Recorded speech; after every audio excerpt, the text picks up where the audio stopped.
El drama de pecado, es un artículo de Carlos Rodríguez, correspondiente al número 261 de la revista, En la calle recta. El Evangelio de Juan nos narra en el capítulo 8 la historia de la mujer adúltera presentada a Jesús para ser juzgada. Esta historia es una muy buena ilustración del drama de pecado. En ella podemos apreciar las consecuencias que trae el pecado, también la toma de conciencia del pecado y finalmente la oferta de perdón sobre el pecado. Las consecuencias del pecado. En primer lugar, causa daño. En la historia que presenta Juan, el pecado general del ser humano queda ilustrado por el pecado del adulterio. El daño causado por este pecado resulta a todas luces evidente. Causa estragos en la familia, en uno mismo y por supuesto en la relación con Dios. Cuánto dolor trae a la parte inocente que se ve traicionada en lo más íntimo de su ser, con razón cuesta tanto retomar después la confianza. Cuánto daño a uno mismo, psicológico, espiritual y quizá físico, con tantas enfermedades venéreas como hay hoy en día. Pero sobre todo se rompe el santo hilo de la comunión con Dios, convirtiéndose mientras se vive en pecado, en un estado de constante enfrentamiento rebelde contra el cielo. En segundo lugar, el pecado causa vergüenza. Muchos pecados son ocultos y la vergüenza por el pecado queda supeditada a la mera conciencia del pecador, como veremos luego. Pero el pecado del adulterio es de esa clase de pecado que una vez descubierto acarrea una insigne vergüenza. De cuántas burlas, risas y desprecios se hacen objeto al ofensor y al ofendido. Han perdido parte de su dignidad humana y ya no son llamados por sus nombres de pila, sino por el de adúltero o adúltera, y cosas peores que me niego a transcribir. Aunque el ser humano es por naturaleza maestro en disfrazar sus pecados para ser respetado, el adulterio, una vez reconocido, le reviste con un capirote imposible de esconder. El pecador finalmente siempre es pillado, o por el hombre o por Dios. En tercer lugar, el pecado causa castigo. La paga del pecado es muerte. Toda transgresión es siempre castigada, en esta vida o en la otra. En cualquier cultura y en cualquier civilización existe un marco legal, un cuerpo legislativo de leyes que controlan la vida de esa sociedad. Puede consistir de muchas normas o de pocas, pero la anarquía absoluta es imposible para el desarrollo y buen crecimiento de cualquier comunidad. El mal debe ser cortado de cualquier sociedad para que no se extienda como un cáncer maligno. El deseo de que se haga justicia contra el crimen está en la base de los sentimientos racionales de cualquier persona. Cuánto se alegra el pueblo cuando es ajusticiado un infractor de la ley. Es algo propio del crimen que le corresponda un castigo. Así ocurre con el pecado. Y con el adulterio a veces el castigo viene de la mano vengadora del engañado. Cuidado con pecar. La conciencia de pecado. Función de la conciencia. En el relato de la mujer adúltera acontece un hecho imprevisto. Los acusadores van a ser ellos mismos acusados. Todo lo que habían tramado al presentar a Jesús a esa mujer tomada en el mismo acto del adulterio se les va a volver en su contra. Pensaban hacer caer a Jesús en una trampa, y es Jesús el que los va a tomar a ellos por sorpresa enfrentándolos con su propia conciencia. La conciencia es ese sentido que tiene el hombre para decidir moralmente si algo es bueno o malo. Esa habilidad o capacidad está puesta por Dios en todo ser humano independientemente de su raza, sexo, cultura, etc., etc. Esta habilidad de discernir entre el bien y el mal actuará de acuerdo a las normas que previamente se hayan establecido como baremo. El baremo viene a ser como el reglamento al que se someterá la misma conciencia para decidir lo que está bien o está mal. En el caso de los creyentes el baremo es la ley de Dios. Los no creyentes se forman sus propios baremos. Estado de la conciencia.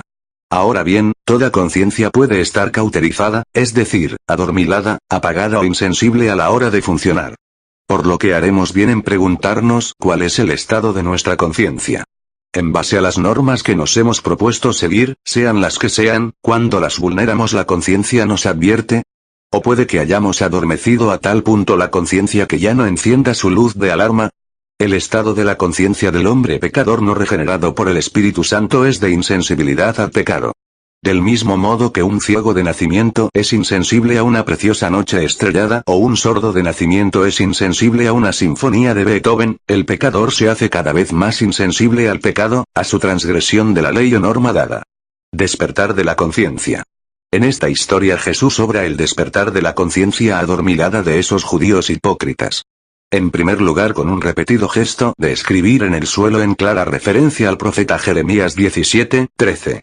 Estos acusadores eran en sí mismos, todos ellos, culpables de adulterio, ellos representan a Israel como la esposa infiel a su marido amante.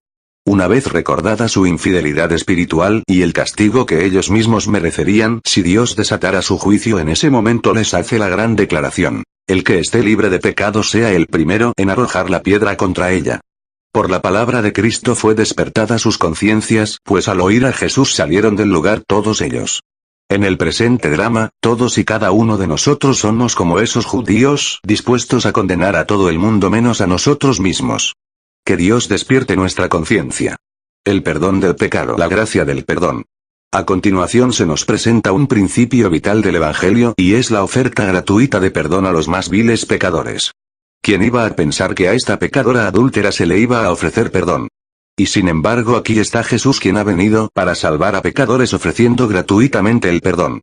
¿Ninguno te condenó? Yo tampoco. Con razón el texto que tenemos entre manos fue extirpado de muchos manuscritos antiguos. Tanta gracia y perdón para el pecado de adulterio en la mujer podía provocar el desenfreno en la sociedad y en la iglesia. Pero la gracia no se puede ocultar, es la buena nueva del Evangelio, hay perdón para los pecadores, aún para los más viles. Que nadie tema acercarse a Cristo, confesó de su pecado, pues no será rechazado. El precio del perdón. Ahora bien, que el perdón le resulte gratis al pecador, no quiere decir que no sea caro. Costó la muerte del Hijo de Dios clavado en la cruz del Calvario. Por eso Jesús es el único que puede perdonar los pecados, pues pagando por ellos se hace acreedor de todos y puede ofrecer gracia a quien quiere. Este es el caso en esta historia.